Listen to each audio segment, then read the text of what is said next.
Welcome back, modern era wargamers, to the Op Center. This is Oriskany, part of the SITREP podcast, our channel dedicated to bringing you great modern military gaming content on Podbean, on tabletop.com, YouTube, Twitch, Facebook, and other platforms.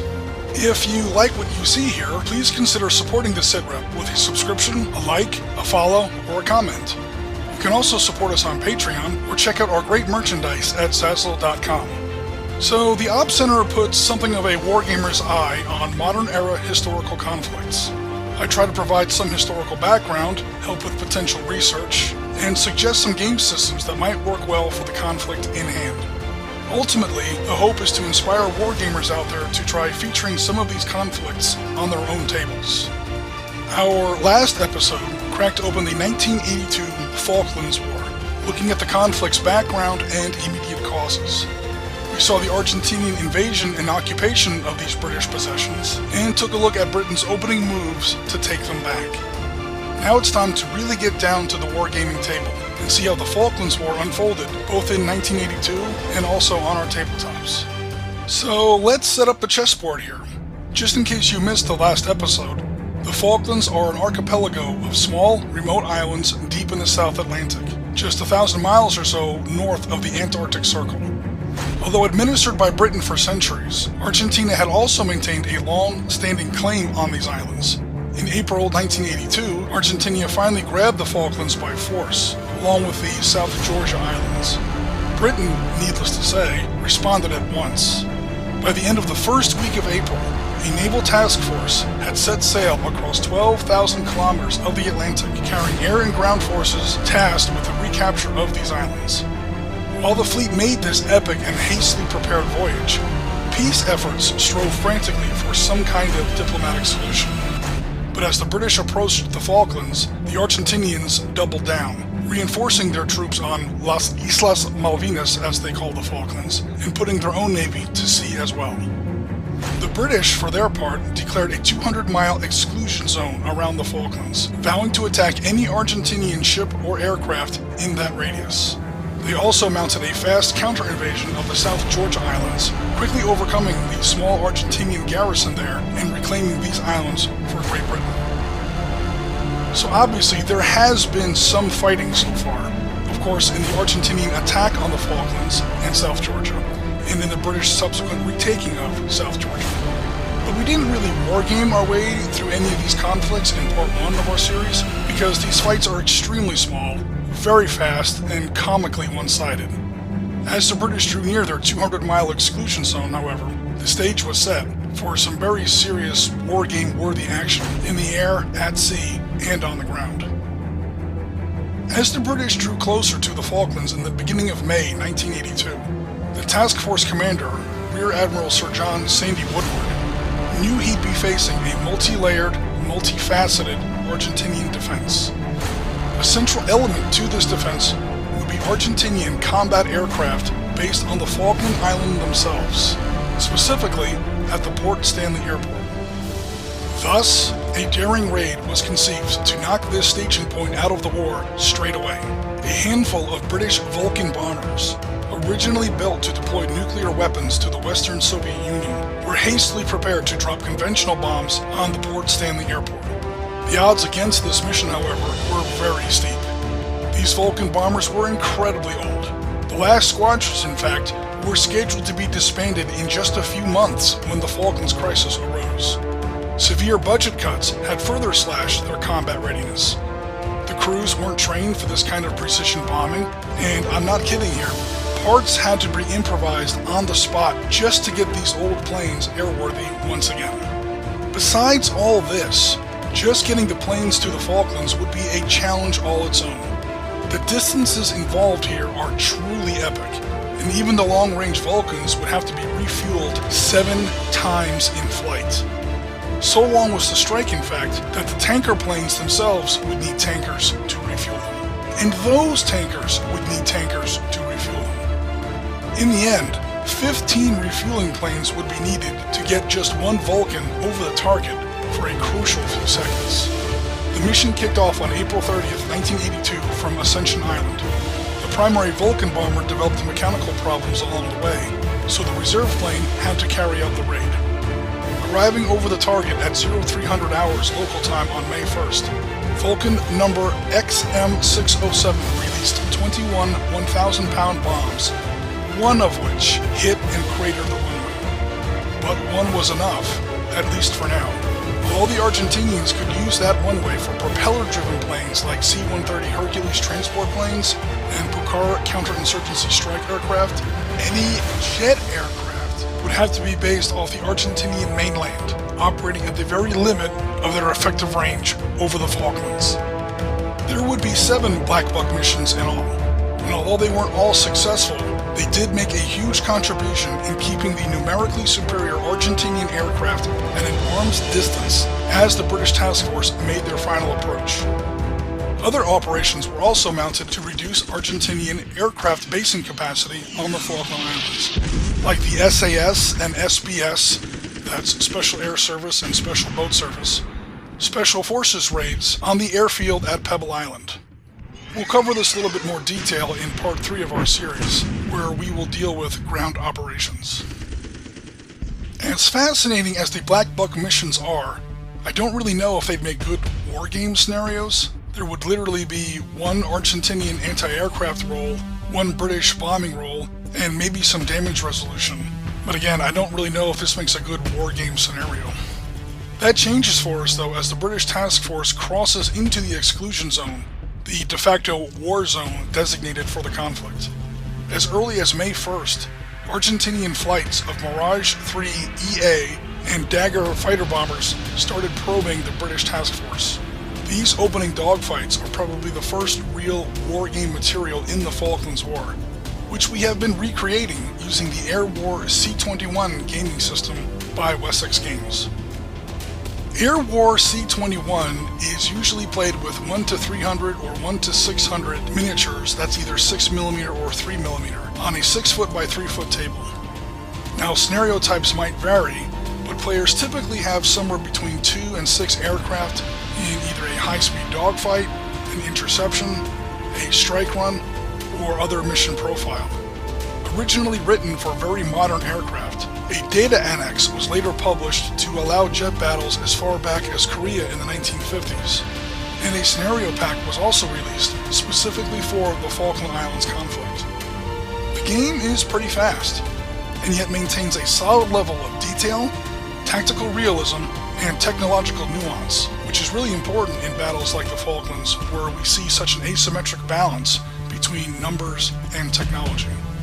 For anyone who's interested in seeing how this game works, Gianna and I did a live stream of this game on April 14th, available to watch on Tabletop, Twitch, and YouTube.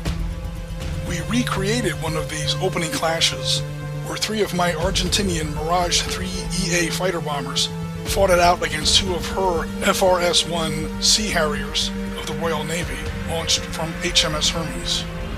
Now, Air War C-21 does a great job in capturing the different flight characteristics and technology available to the fighters on both sides. These differences are drastic, and they really compel the players to use different tactics in the air. So, let's look at the Argentinian aircraft. First up, we have the French-built Dassault Mirage 3 EA fighter bomber left over from the 1960s. As we see in the Air War C-21 system, this thing is absurdly fast and can carry a heavy load of ordnance, but it turns like a school bus and has a relatively high stall speed. This means that the slower but much more maneuverable aircraft like the British Harrier will have a pretty easy time forcing the Mirages to overshoot in a dogfight. Now, the Mirage was an amazing aircraft in its day. As we saw in our Arab-Israeli Wars series, on June 5th, 1967, Israeli Mirages destroyed in turn the Egyptian, Jordanian, and Syrian air forces, all in one morning, all in time to return to base and enjoy lunch. But yeah, this wasn't the 1960s anymore. The Dagger, meanwhile, was actually a Mirage 5, formerly modified in Israeli service. In game terms, the Mirage 5 and the Mirage 3 are roughly similar, with only a few differences in electronics and ordnance loadout. The A-4 Skyhawk was an American fighter bomber made famous in Vietnam. Now, anyone who's seen the movie Top Gun certainly knows the A-4 Skyhawk. This is the plane flown by the Top Gun instructors like Viper and Jester. In Argentinian service, the Skyhawk came in a number of variants: the B, the C, and the Q for Navy service, equipped to launch off of the carrier 25 de Mayo. The Dassault Breguet Superétendard is a French-built carrier-based fighter bomber, probably most infamous in the Falklands for launching the AS-39 Exocet anti-ship missile. Now, ironically, the Superétendard did not operate off of the 25 de Mayo during the Falklands War, and when it was carrying the large Exocet anti-ship missile, it could really carry nothing else except for an extended-range fuel tank on the opposite wing. The Pucara was a light, twin, turboprop strike aircraft that had proven very successful in a counterinsurgency role against Argentinian rebels in the recent Civil War. The plane had a low stall speed and excelled at low-altitude flight, which made it great for accurate bombing of close ground targets after using terrain to mask its approach vector. This would hold true even against British shipping out at sea, at least once British warships and landing craft entered into these narrow channels that had been selected for landing operations. The main British aircraft in this conflict was, of course, the Harrier. The Falklands more or less made the Harrier and proved it as an effective combat aircraft. Now, there were two basic variants here: the GR-1 and 3 RAF ground-based version, and the slightly more advanced FRS-1 Royal Navy version, operating off the carriers Hermes and Invincible. Air War C-21 does get into these differences a little, including the interesting fact that the RAF variant had an older cockpit and canopy placement, from which it was slightly more dangerous for the pilot to eject. So right off the bat, we need to clear up a few things about the Harrier. Combat and flight characteristics that are indeed brought to the fore in the Air War C-21 system. 1. This is not a fighter. The Harrier is a strike aircraft, originally meant to hit ground targets after other types had already won a degree of air superiority.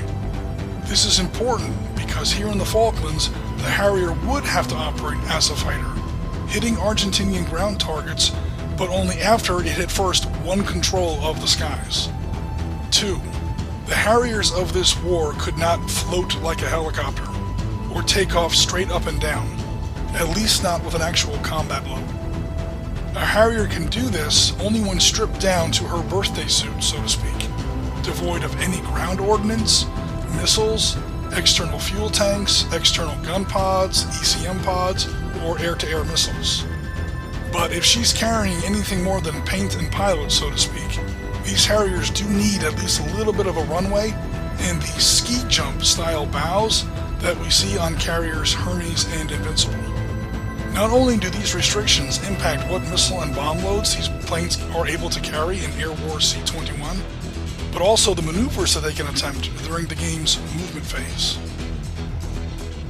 One huge advantage the Harriers would have in 1982, and this is really the feature that would allow them to operate as fighters against purpose-designed fighters like the Mirage, the Dagger, and the Skyhawk, is the American-made Sidewinder air-to-air missile. Specifically, we're talking about the AIM-9L variant, which allowed this heat-seeking missile to acquire a lock-on from any target aspect. In plain English, this means that you can fire a missile at an Argentinian aircraft when they're coming straight at you, albeit at a penalty. But really, there's no need to, quote, get on the enemy's six and try to acquire a lock-on from behind.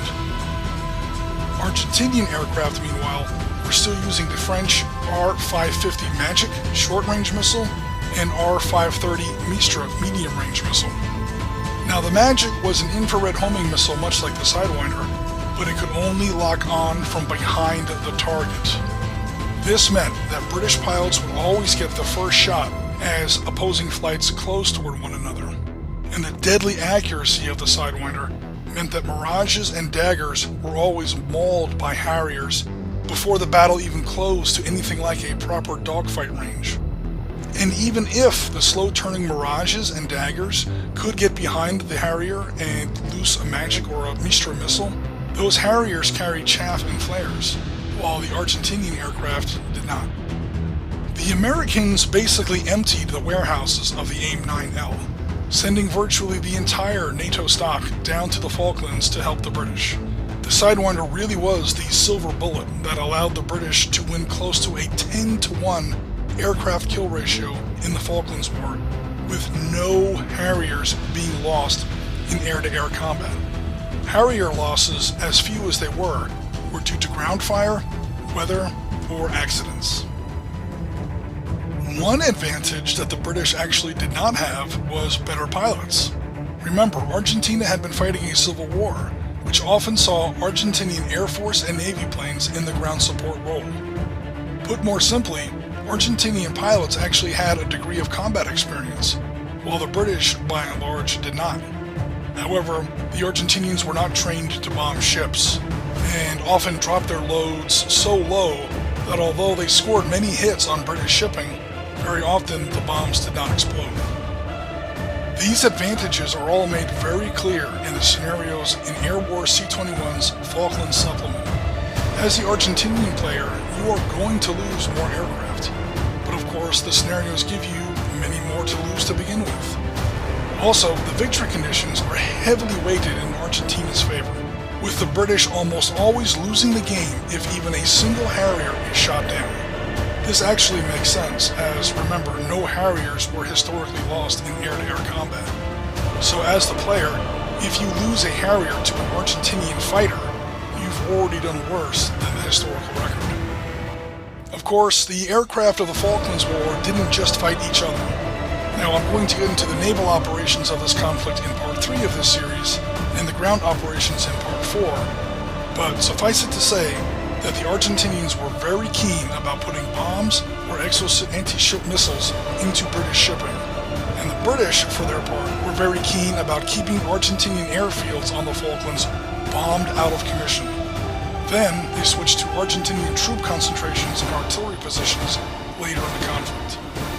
Once again, Air War C-21 has us covered, with scenarios and missions like Argentinian Skyhawks tasked with bombing the British destroyer and frigate that were bombarding Stanley Airport at the outset of the war.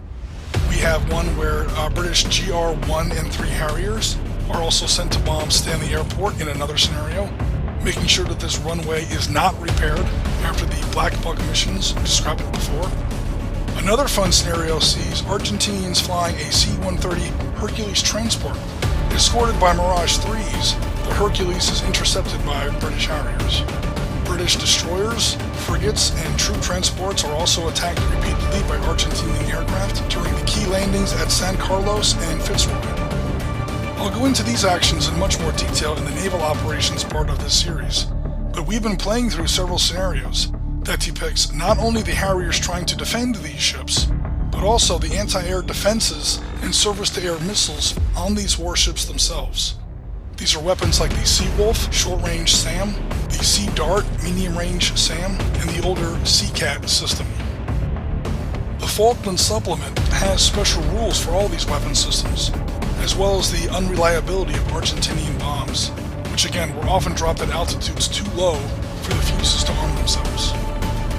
Finally, we see British and Argentinian aircraft in ground support roles, especially the British use of cluster bombs and the Argentinians trying to bomb British artillery positions that were supporting the final advance of British troops on Port Stanley. So that's going to wrap us up for air operations in the Falklands War. Come back next time when we get into the naval and ground aspects of this conflict, where again, we'll be talking more about all these aircraft and how they performed historically and also on the tabletop.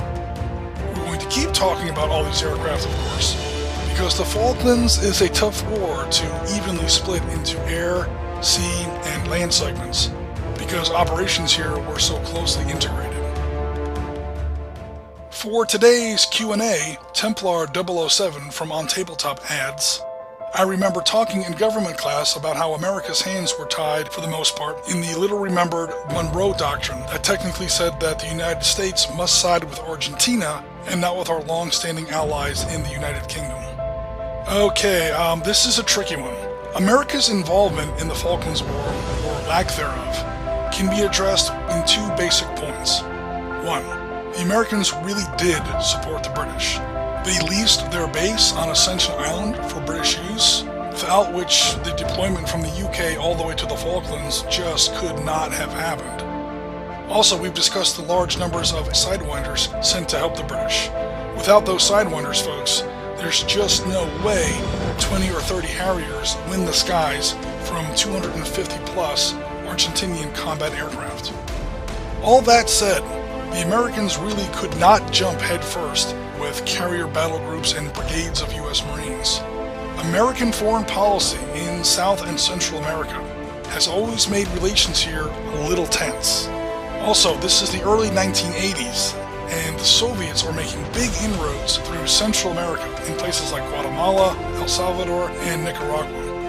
The war on drugs is also ratcheting up big time against the Medellin and Cali cartels in Colombia, which is also engaged against a full-scale uprising of FARC leftists.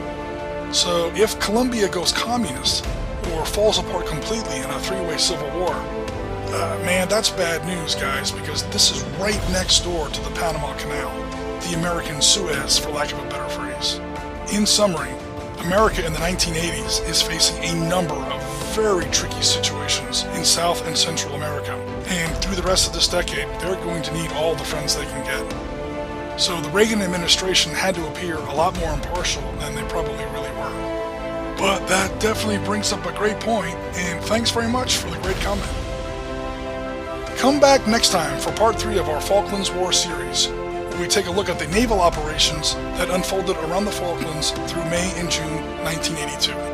We'll be gaming through historical and theoretical naval engagements, and looking at how Argentinian and British air power and submarines affected the disposition of those sea forces.